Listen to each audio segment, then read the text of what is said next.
base que para conocer el futuro hay que conocer el pasado. Es así. Para saber lo que va a suceder, hay que saber lo que Dios ya hizo en el pasado. Alguien dijo en cierta ocasión que el futuro está escrito en el pasado y el pasado lo podemos ver también reflejado en el futuro. Dice que no hay nada nuevo bajo el sol, sino que todo ya está escrito. Simplemente hay que saber interpretar y saber conocer y saber, descifrar las palabras y los mensajes que a veces no se leen a simple vista, pero que van implícitos. Hay un tiempo verbal en hebreo que no existe en español. Sí, sabemos que la gramática es muy amplia, hay muchos tiempos verbales, pero hay un tiempo en hebreo que no existe en español y se llama el tiempo constructo. Y significa que hay cosas que están implícitas en el mensaje, pero que no se pueden leer, pero van implícitas en el mensaje. Y hay unas palabritas que cuando te las encuentras por el camino en una frase, sabes que lo que estás leyendo está en un tiempo constructo. Por ejemplo, cuando tú le dices a un hermano o a una persona, Dios te bendiga, hay cosas que van implícitas en ese Dios te bendiga, ¿sí o no? Oye, cuando tú le dices a una persona, Dios te bendiga, pues ¿qué le estás diciendo o qué le estás deseando? Pues que le vaya bien, que el Señor lo prospere, que tenga salud, en fin, que el Señor esté con él abriéndole campo. ¿Sí o no? Fíjate todo lo que va en eso, Dios te bendiga. O cuando le dices, por ejemplo, a un hijo o a una hija, ¿vas a salir? Sí. Bueno, pórtate bien. Pórtate bien. Lo que vaya adentro, lo que va en ese pórtate bien. A veces sería bueno también recordar lo que significa pórtate bien, porque a veces damos por cierto de que hay captado el mensaje, pero el pórtate bien es no llegues tarde, no seas malcriado, respeta los horarios, no escupas, no robes nada, no le pegues palizas a nadie, etcétera, ¿sí o no? Entonces, en la Biblia a veces hay un mensaje implícito que no se lee a priori, pero que ahí está. Y en el libro del Génesis, sobre todo el primer capítulo, hay muchos mensajes que están implícitos, pero que no se leen a simple vista, ¿no? Y lo interesante es saber que el libro del Génesis, sobre todo el capítulo 1, no es un libro, no es un capítulo, no es una historia que se escribió para crear polémica. No es un capítulo, no es una narración que se escribió para chocar frontalmente contra, por ejemplo, la llamada ciencia. Tampoco pretende el libro del Génesis, el primer capítulo, demostrar la existencia de Dios. La Biblia no pretende en ningún momento convencer a nadie de que Dios existe. En ningún momento ese es el objetivo de la Biblia. La primera palabra de la Biblia, ya la hemos mencionado muchas veces, la palabra Bereshit, y se ha traducido por en el principio.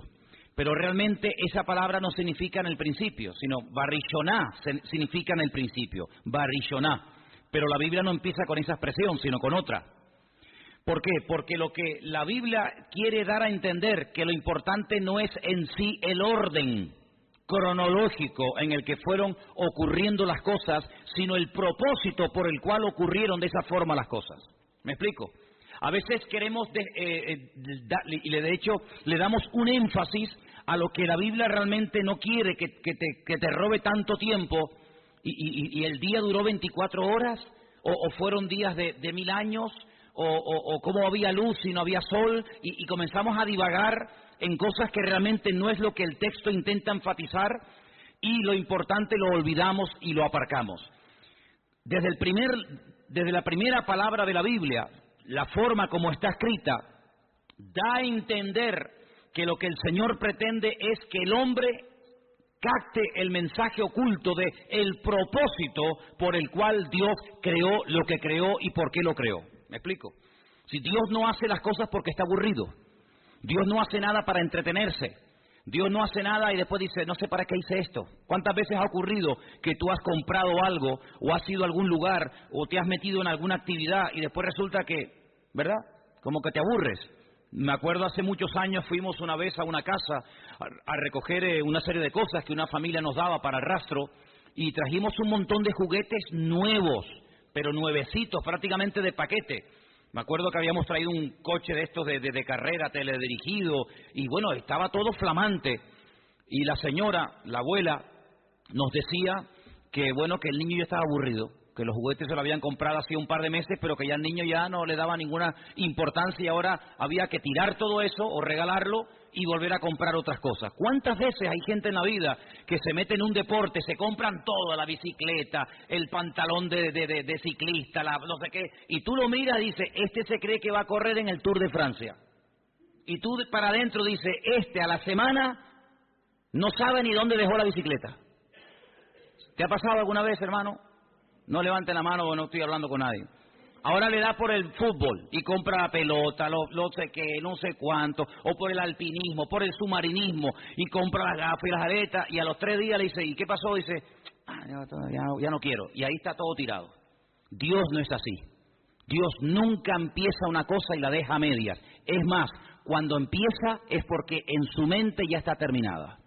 Cuando el Señor da su vida por su pueblo, es porque Él a su pueblo ya lo vio terminado.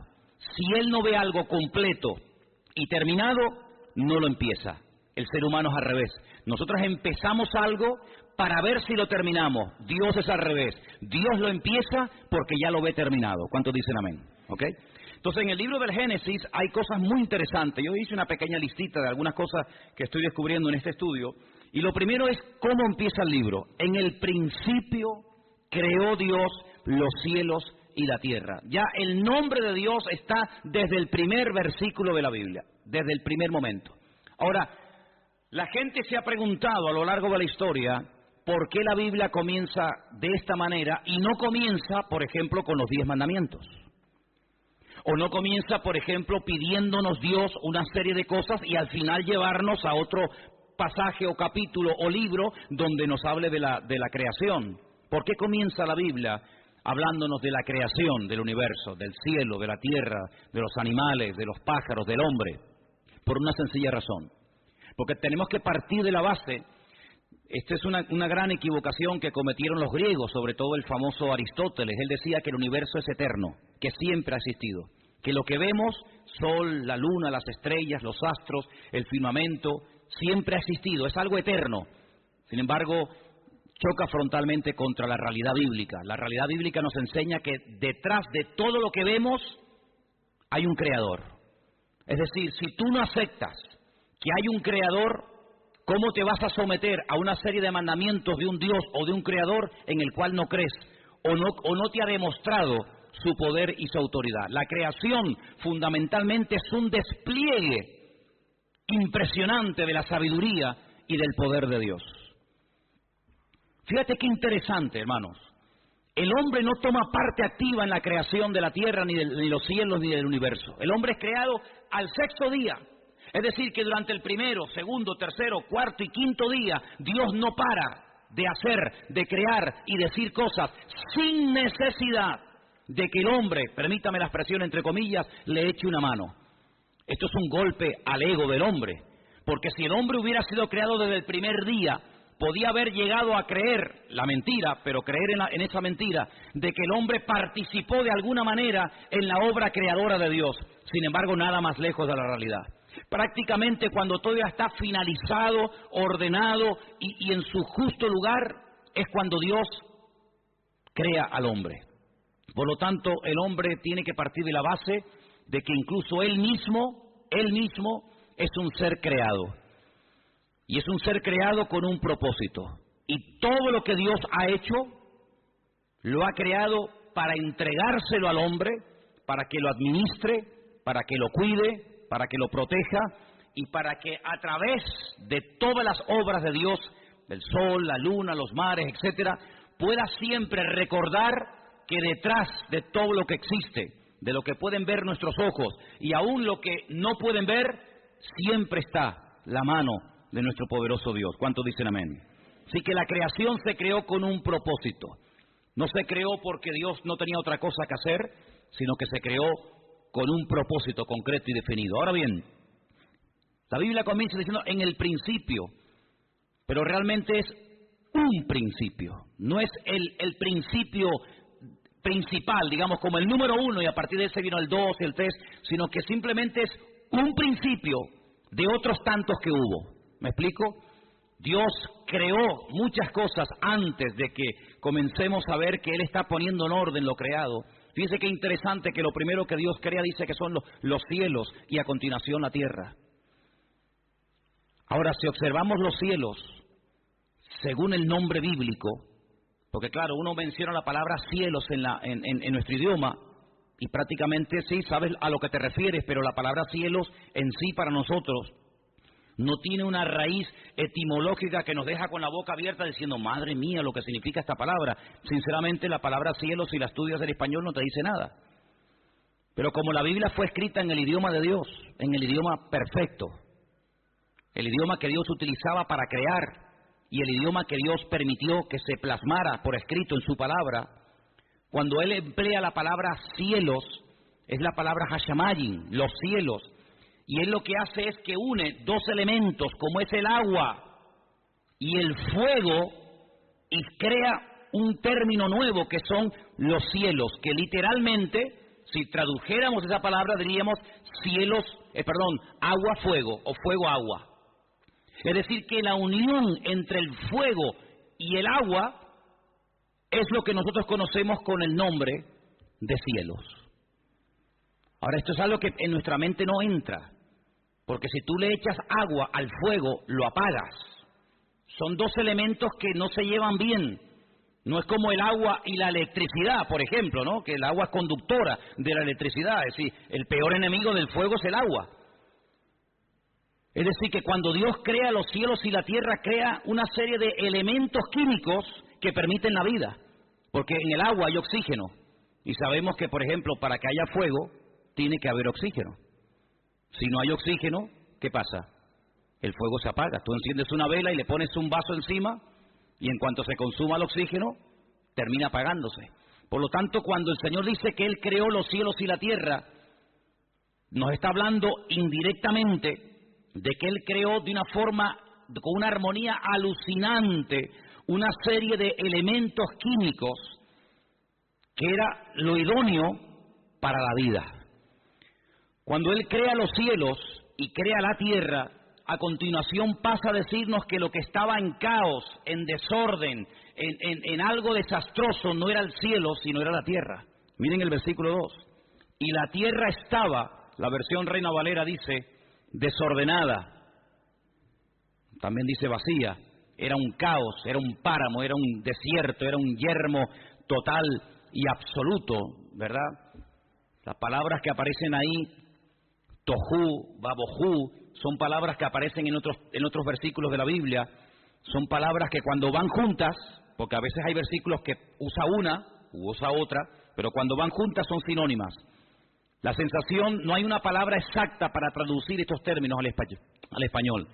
Son palabras que, como que cuando tú ves algo que te produce asombro, te deja con la boca abierta, te deja sorprendido, te deja como diciendo, madre mía, esto es un desastre, esto no, ¿qué pasó aquí?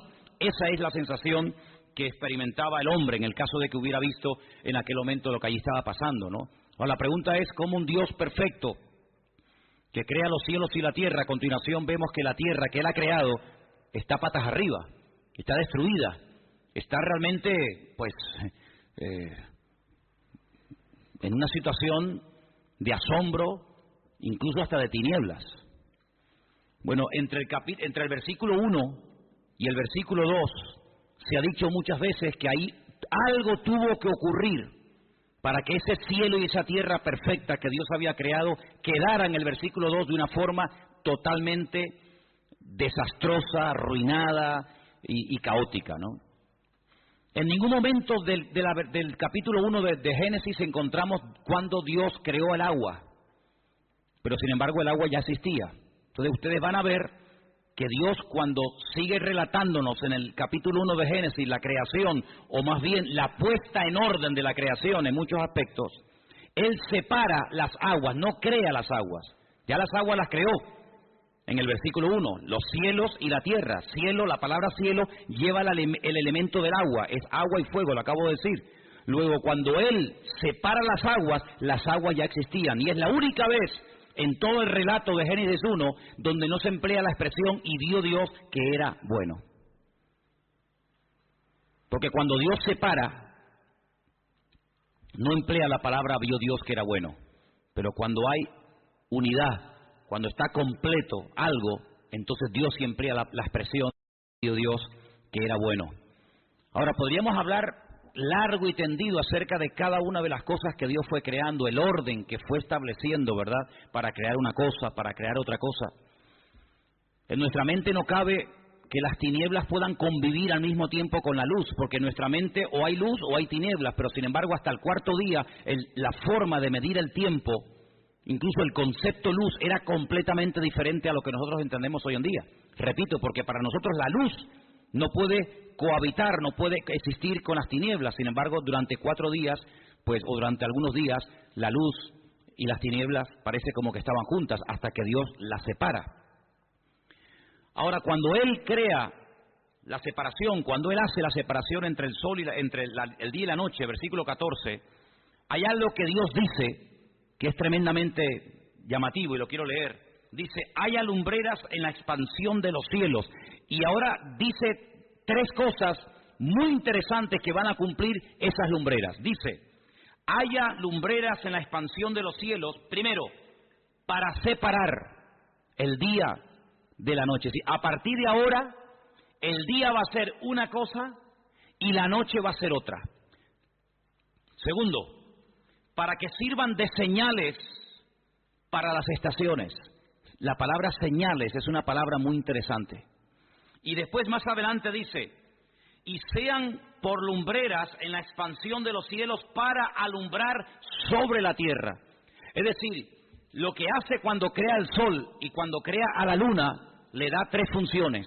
Repito, separar el día de la noche, servir como señales para los tiempos, días y años, y también para alumbrar a los hombres. Ahora, es interesante notar que una de las palabras que aparece ahí por primera vez en el relato de la Biblia es una palabra que se emplea, que es la palabra modín, y es la palabra que se emplea para las fiestas.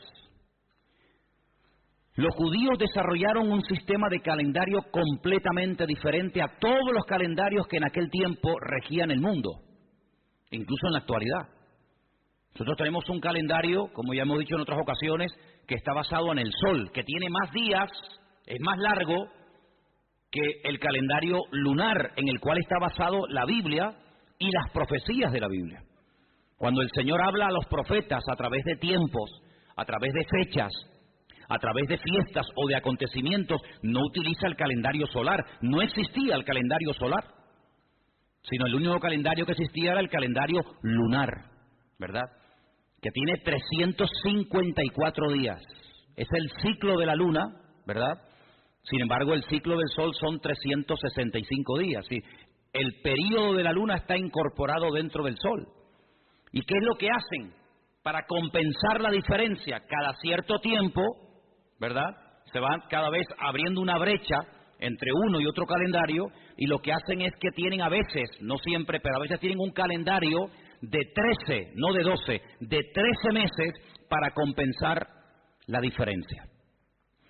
Ahora, fíjate la cantidad de fiestas y la cantidad de acontecimientos que están basados, temas proféticos que están basados en la Biblia en base al tema de la luna. Incluso en el libro del Apocalipsis dice la Biblia que hay una mujer que se pone encima de la luna. Y dice que fue una gran señal que vio Juan cuando estaba en el libro del Apocalipsis, ¿no?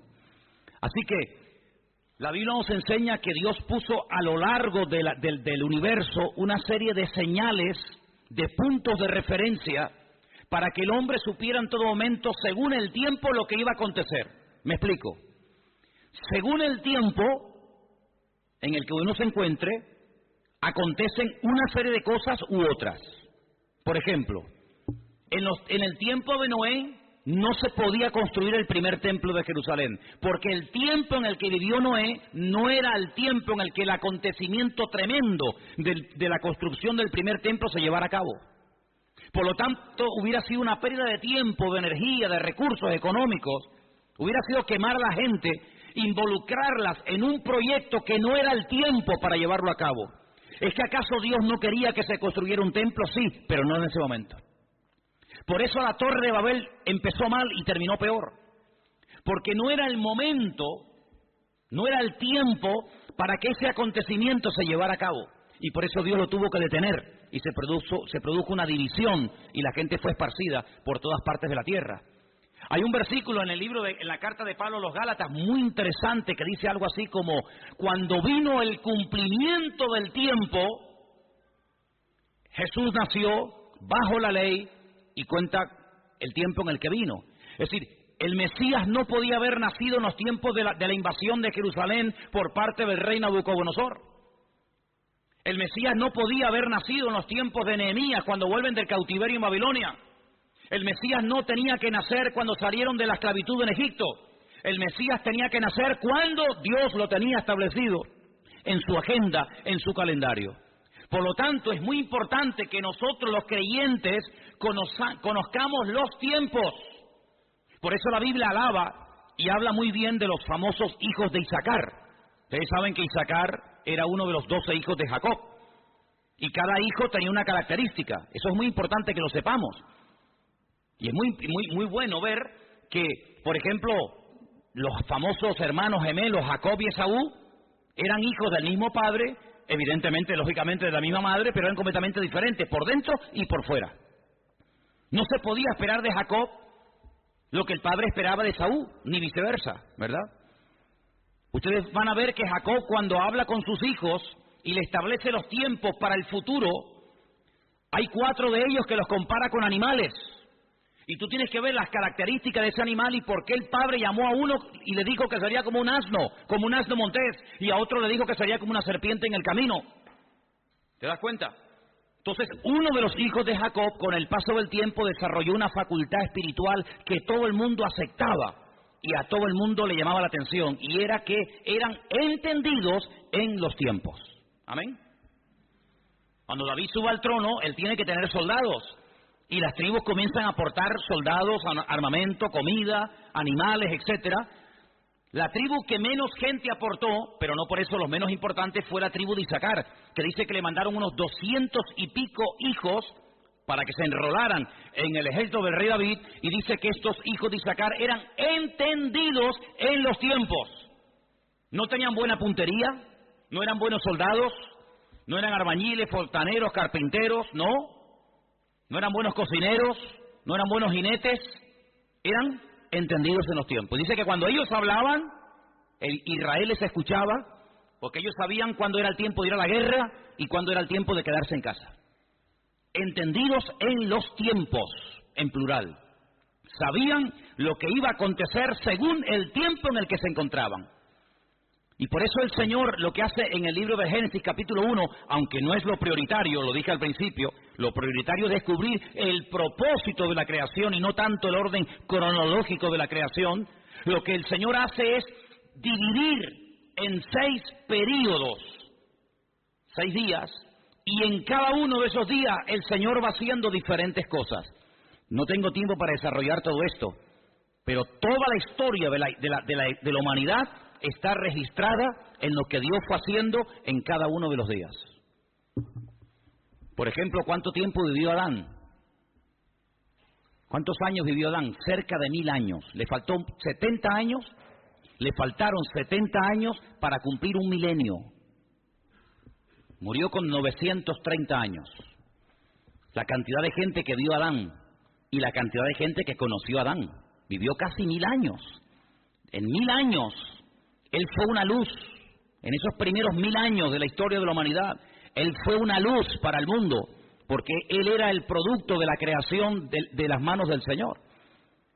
Él era un testimonio viviente, una luz en medio de tanta oscuridad y en medio de tanta tiniebla. Él fue una luz.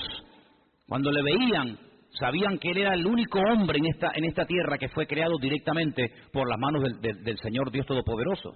Y así sucesivamente vemos cómo el Señor fue creando en el día 1 tal cosa, en el día 2 tal cosa, en el día 3 tal cosa, hasta que finalmente llega al 7º día. Pero lo importante es saber, de estos 6 días que teóricamente relatan como 6000 años de historia, lo interesante es saber que el último día el séptimo día, la Biblia dice que Dios le dijo a Adán y a Eva que no hicieran nada, que santificaran, que apartaran ese día para que ellos recordaran que todo cuanto existía y todo de lo que podían disfrutar hasta ese momento era por la mano poderosa y creadora del Señor. La Biblia nos habla en el libro del Apocalipsis y también en el Antiguo Testamento, por supuesto, nos habla de que falta una etapa, un período de un día o de 1000 años, que nosotros la conocemos con el nombre de el milenio, donde el Señor mismo reinará sobre la casa de Jacob y su reino, ¿verdad?, será desde la ciudad de Jerusalén.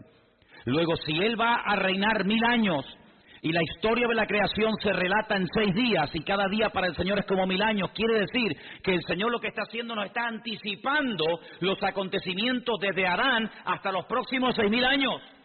Y en cada etapa de ese tiempo, en cada etapa del camino, uno tiene que saber qué le corresponde hacer y qué no le corresponde hacer.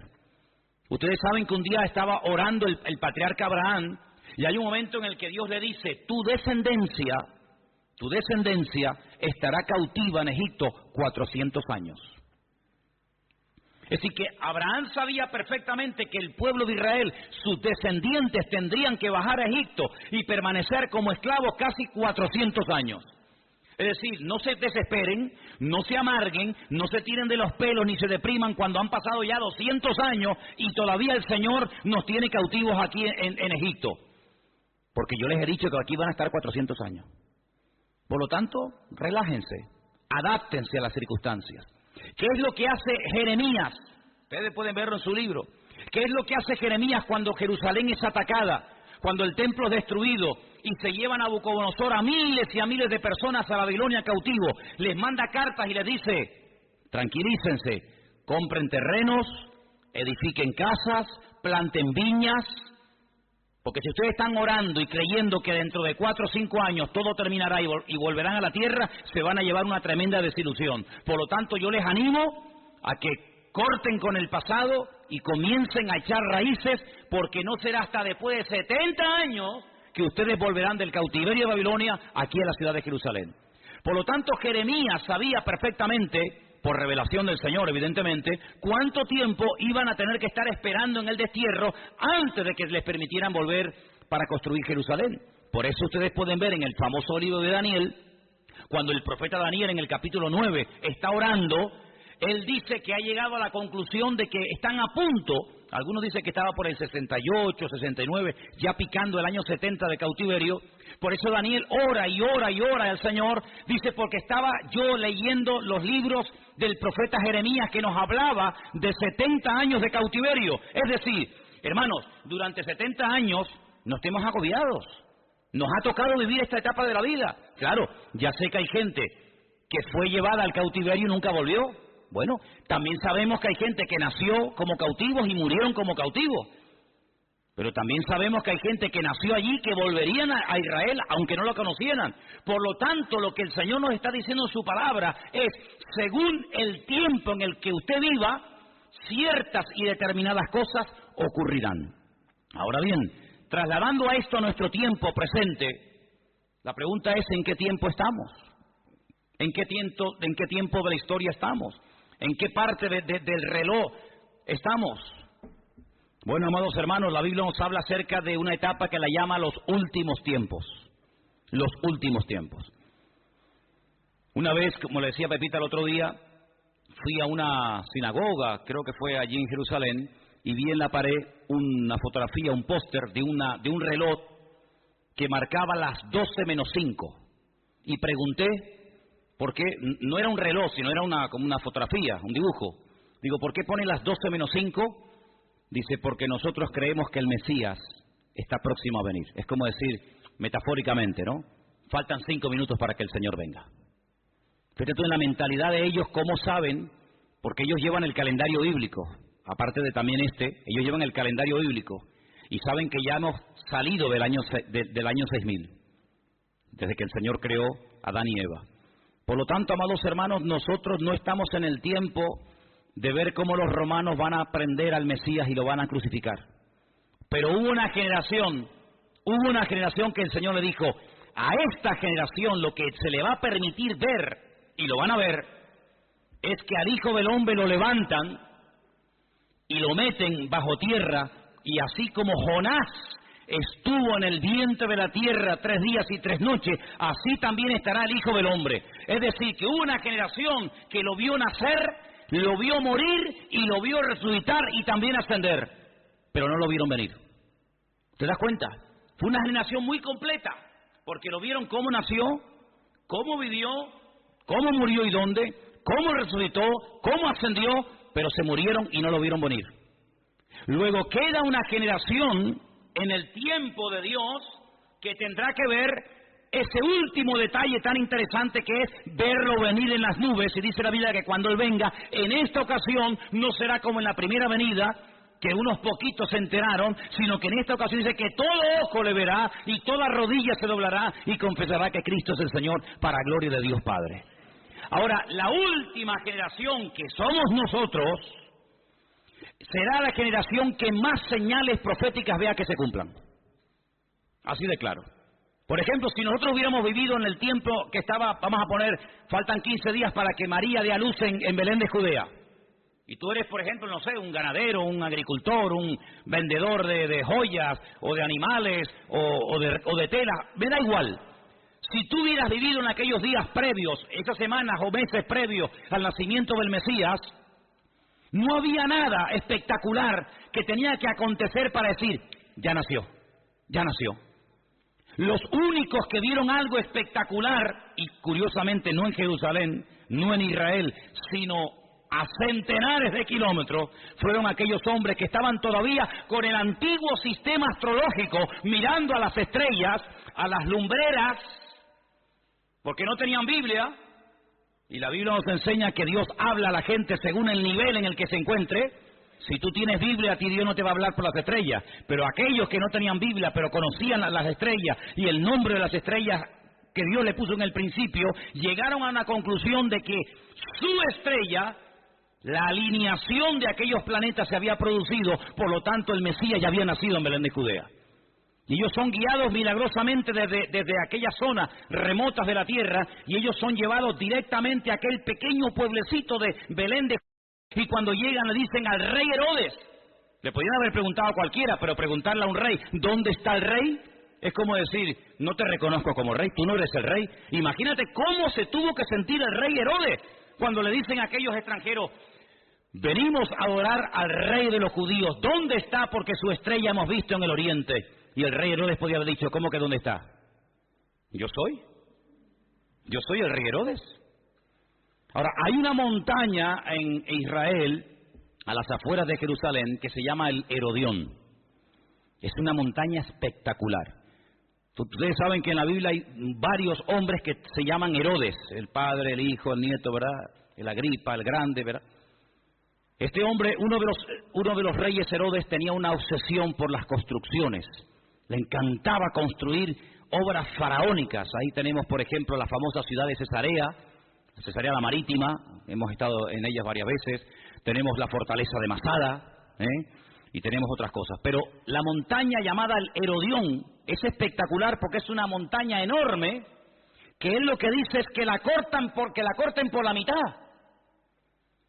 Y cuando cortan una montaña por la mitad, es como decir, en el Teide quiero vivir, pero no en la punta, sino quiero que lo corten por la mitad, lo aplanen, lo dejen llano y me hagan un palacio. Y allí vivía Herodes, en el famoso Herodión, que hasta el día de hoy se puede visitar. Hace muy poco tiempo descubrieron la tumba del rey Herodes, y allí está. Es territorio palestino, pero se puede entrar, se puede visitar. Cuando ellos venían, con lo primero que se encontraron fue con la montaña cortada, donde había un palacio enorme llamado el Herodión, donde vivía el rey Herodes, pero ellos sabían que ese Herodes no era al que ellos venían a adorar, era otro. Y dice la Biblia que cuando llegaron, era un niño pequeño. No está ya en el pesebre, en Azúcar, porque ya ha pasado un tiempo, como mínimo 2 años, pues como mínimo han pasado 2 años desde que los pastores lo visitan, en aquellas condiciones en las que nació, hasta que ellos llegan han pasado 2 años. Por eso el rey Herodes dice, bueno, para que no se nos escape ninguno, todos los menores de 2 años que los maten, ¿verdad? Pero es interesante notar que ellos supieron discernir el tiempo de la venida del Mesías por las lumbreras, por los astros en el firmamento. Claro, el enemigo siempre ha utilizado este sistema de la astrología, ¿verdad? Pues para pronosticar y para averiguar y para, en fin, para tantas y tantas cosas. Pero sí hay un momento en la historia en el que el Señor hablaba a través de las constelaciones. Porque dice la Biblia que los cielos cuentan, Salmo 19, los cielos cuentan, los cielos relatan la gloria de Dios y el firmamento, las obras de sus manos. Un día emite palabra a otro día. Lo que pasa es que la gente no sabe qué palabra dicen, pero dice que un día emite palabra a otro día. Y pone el ejemplo del novio, ¿no? Que sale de su tálamo y dice que hace un recorrido y sale de un lugar y llega al otro lugar y otra vez lo hace y es un círculo continuo y permanente. Es decir, en el libro del Génesis lo que encontramos es un orden que Dios lo que hace es que se mete en nuestro tiempo. Dios es un Dios atemporal. Dios no envejece, Dios no se cansa. La expresión que Dios descansó es una expresión humana para explicar un concepto divino. No es que descansó porque estaba cansado y dijo, voy a descansar un poquito, sino que realmente la idea es, cesó de hablar. Ya no dijo nada, y al dejar de hablar, cesó la creación. Y entonces el Señor lo que hace es decir, el ejemplo que yo les he dado de dejar de hablar, dejar de crear, es lo que ustedes tienen que hacer para dar testimonio al mundo de que ustedes creen en la obra creadora del Señor, del Dios Todopoderoso, pero al mismo tiempo el apóstol Pablo va más allá y dice, así como Dios, entre comillas, descansó de sus obras, ustedes también tienen que descansar de sus obras, pero de esas obras muertas que lo que han hecho es fatigarte, cansarte y darte en todo caso gloria a ti y no darle gloria al Señor. Y hay que arrepentirse, dice la Biblia, de esas obras muertas. Así que en el libro del Génesis lo que encontramos es el propósito por el cual Dios crea al hombre. Ahora, Dios crea al hombre de una forma tan perfecta que en cierto sentido no es la palabra correcta, pero para que nos entendamos, una especie de reproducción en miniatura de las características espirituales de Dios. Dios no tiene imagen, por lo tanto no tiene medida, no tiene forma. ¿Cuánto mide Dios?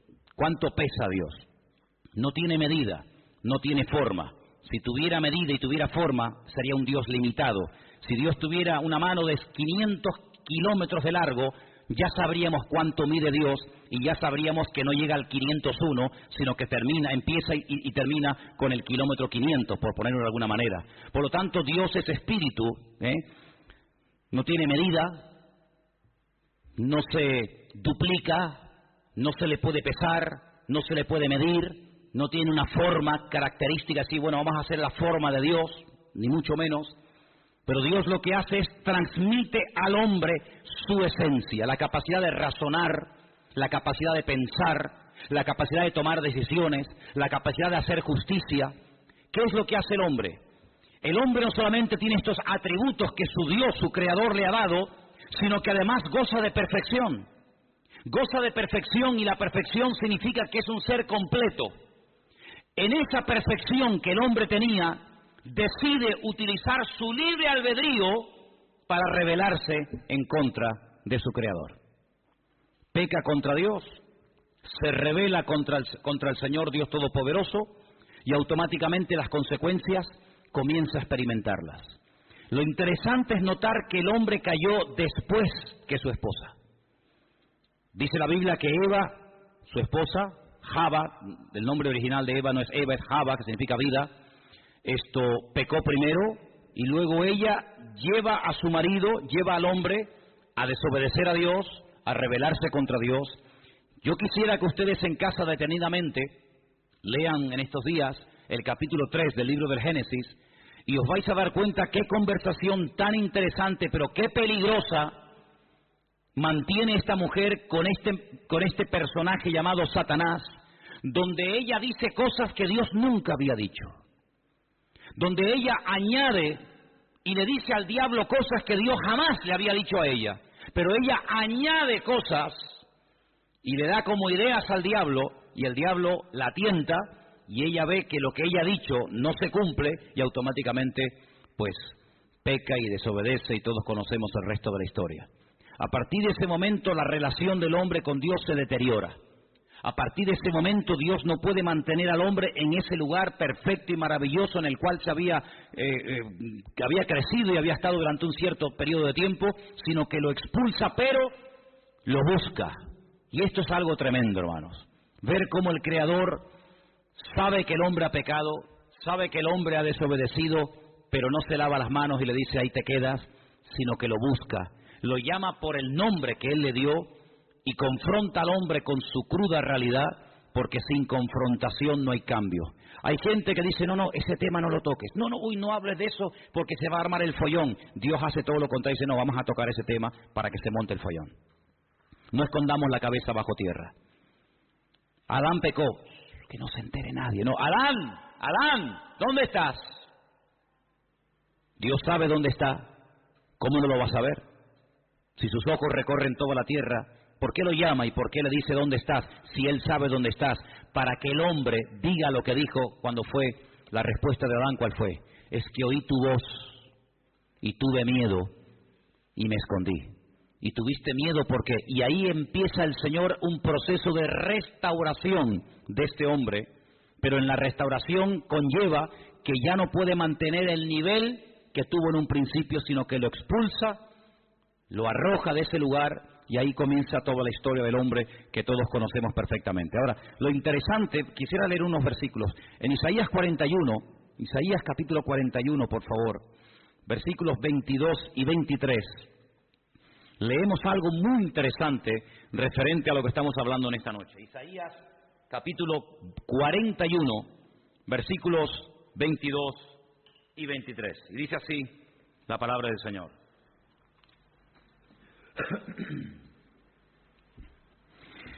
Traigan, anúnciennos lo que ha de venir. Díganos lo que ha pasado desde el principio y pondremos nuestro corazón en ello. Y sepamos también su postrimería y hacednos entender lo que ha de venir. Dios está confrontando a los ídolos que ellos están adorando en vez de adorar al verdadero Dios. Y Dios le dice, bueno, si ustedes han decidido cambiarme a mí por otros dioses, pregúntenle a esos ídolos, pregúntenle a esos dioses que te hablen de lo que pasó. Pregúntenle, pinchen a esos dioses y díganle, cuéntame lo que va a pasar en el futuro. Y dice el versículo 23, dadnos nuevas y dadnos noticias de lo que ha de ser después, para que sepamos que vosotros sois dioses. O a lo menos, haced bien o mal, para que tengamos que contar y juntamente nos maravillemos. En otras palabras, Dios emplea como argumento de su poder y de su autoridad que conoce lo que pasó, lo que está pasando y lo que pasará en el futuro y lo cuenta de antemano para que cuando ocurran la gente tenga conciencia de que Dios ya te lo había dicho de antemano. Cristo utilizó durante su ministerio en varias ocasiones este sistema. Él dijo en varias ocasiones a sus discípulos, seguro que lo vas a recordar, esto que yo te estoy diciendo ahora, ustedes no lo entienden, pero yo te lo estoy diciendo ahora para que cuando acontezca se acuerden de que yo ya te lo había dicho. Y efectivamente dice la Biblia que cuando el Señor resucitó al tercer día, entendieron aquella frase que les dijo, destruid este templo y en 3 días lo volveré a reconstruir. Dice, ahora entendemos que no se refería al templo de Jerusalén, sino al templo de su cuerpo. ¿Cuántos dicen amén? Si seguimos en Isaías, vamos al capítulo 46, versículos 9 y 10, dice, acordaos de las cosas pasadas desde los tiempos antiguos, acordaos, porque yo soy Dios y no hay otro Dios y nada hay semejante a mí. Ahora viene lo interesante, dice, que anuncio lo por venir, ¿desde dónde? Desde el principio. La palabra principio en la Biblia es Bereshit. ¿Cuál es la primera palabra de la Biblia? Bereshit bara Elohim el Hashamayim bet Haaretz. Bereshit es la primera palabra que aparece en la Biblia. ¿Qué te está diciendo? Yo anuncio lo por venir desde el Bereshit. ¿Lo pillas o no? Desde la primera palabra de la Biblia te estoy contando lo que va a pasar al final. Y desde la antigüedad lo que aún no he hecho. Ahora, este versículo, que yo lo tengo aquí subrayado en amarillo, este versículo que dice, y lo vuelvo a repetir, yo anuncio lo por venir desde Bereshit, desde el principio, y desde la antigüedad lo que aún no ha hecho, se puede leer, léelo al revés. No lo digo a ustedes, porque si lo leen al revés no dice nada. Pero en el hebreo, este versículo, si tú lo lees, en hebreo se lee de derecha a izquierda. Nosotros leemos de izquierda a derecha, ¿sí o no? En hebreo este versículo, si tú lo lees de derecha a izquierda, dice lo que te acabo de leer. Pero si tú lo lees de izquierda a derecha, dice, te cuento el principio al revés desde el principio. Te cuento el final desde el principio leyéndolo al revés. ¿Lo pilláis o no? No lo pilláis.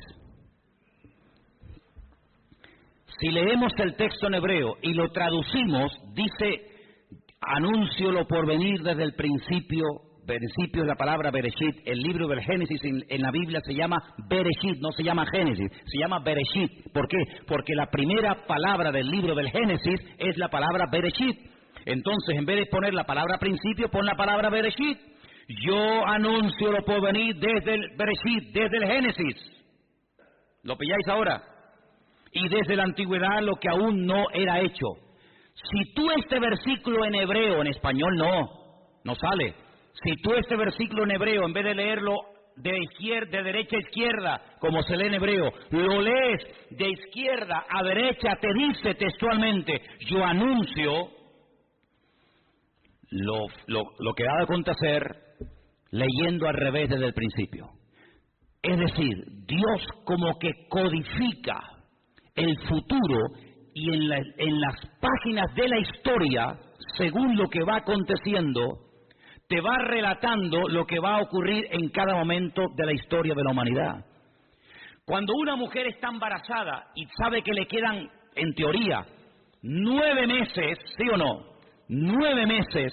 Si tú coges un libro de medicina, y muchas mujeres lo hacen cuando están embarazadas, ya después no lo hacen más, pero hay muchas mujeres que cuando están embarazadas se compran un libro donde a veces se ve hasta una fotografía o un dibujo del proceso de crecimiento y desarrollo del niño durante los 9 meses. Y puedes ver que al mes se está formando, yo qué sé.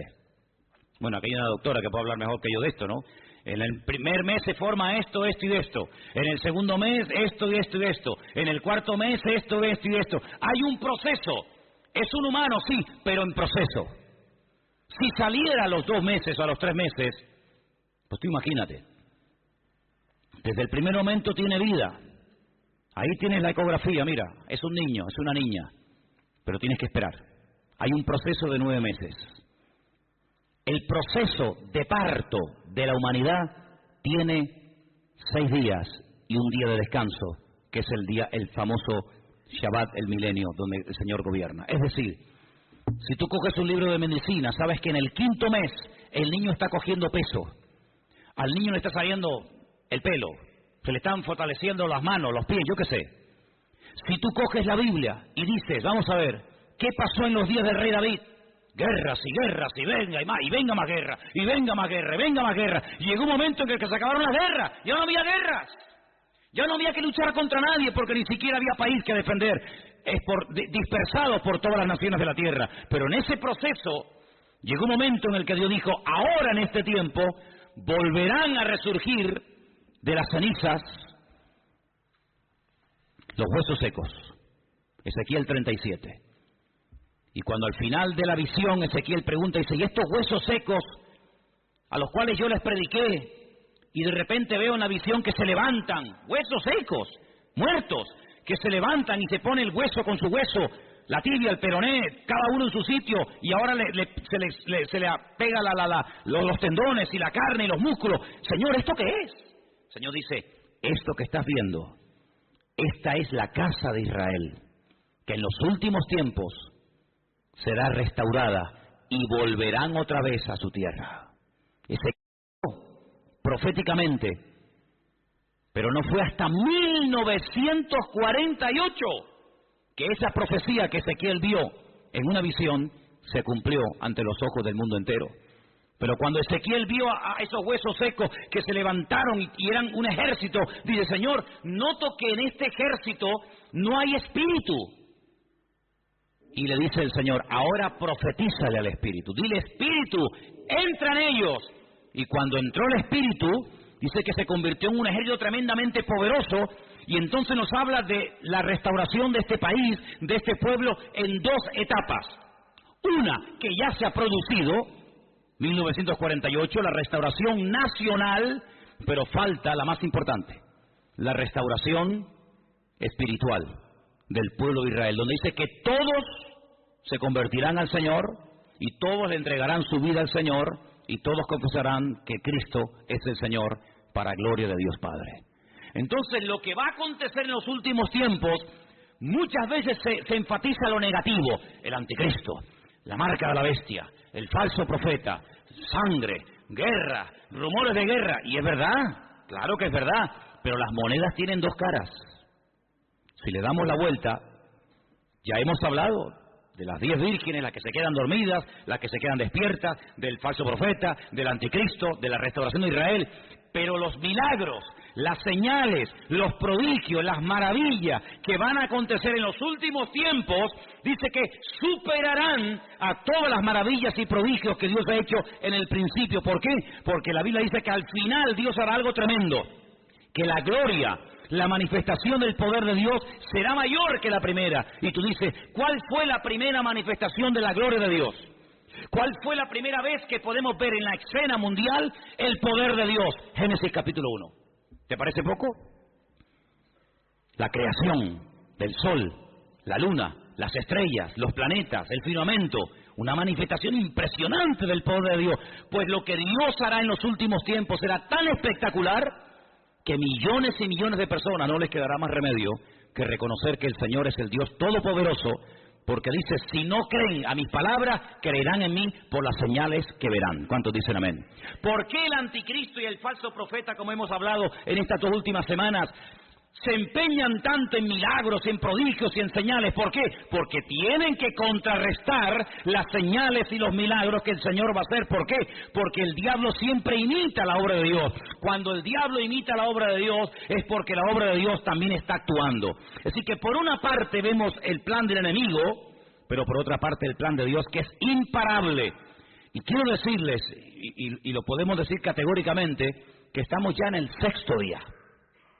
En el 6º día, no estamos ni en el 3º, ni en el 4º, ni en el 5º, estamos ya en el 6º milenio.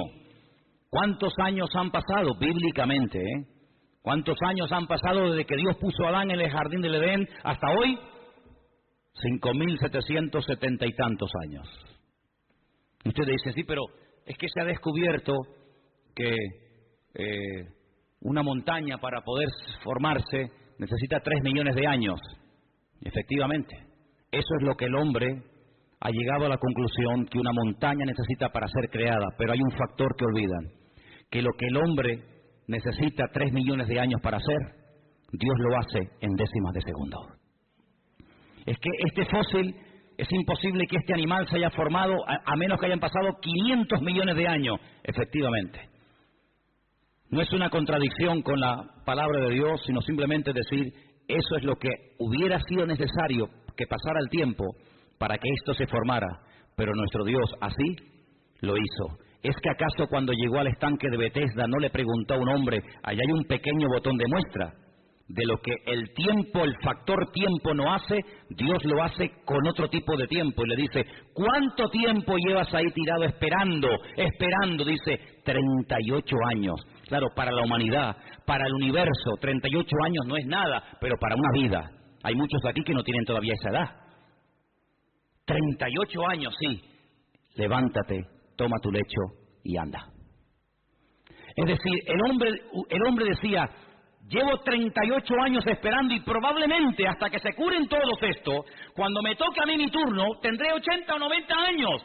Es lo que a ti te hará falta para ser sanado, 90 años, pero yo en segundos te sano y te transformo la vida. Ese es el factor que el ateo no quiere aceptar. El factor de que en Dios no existe tiempo, que Él no necesita millones de años para formar a la raza humana, ni necesita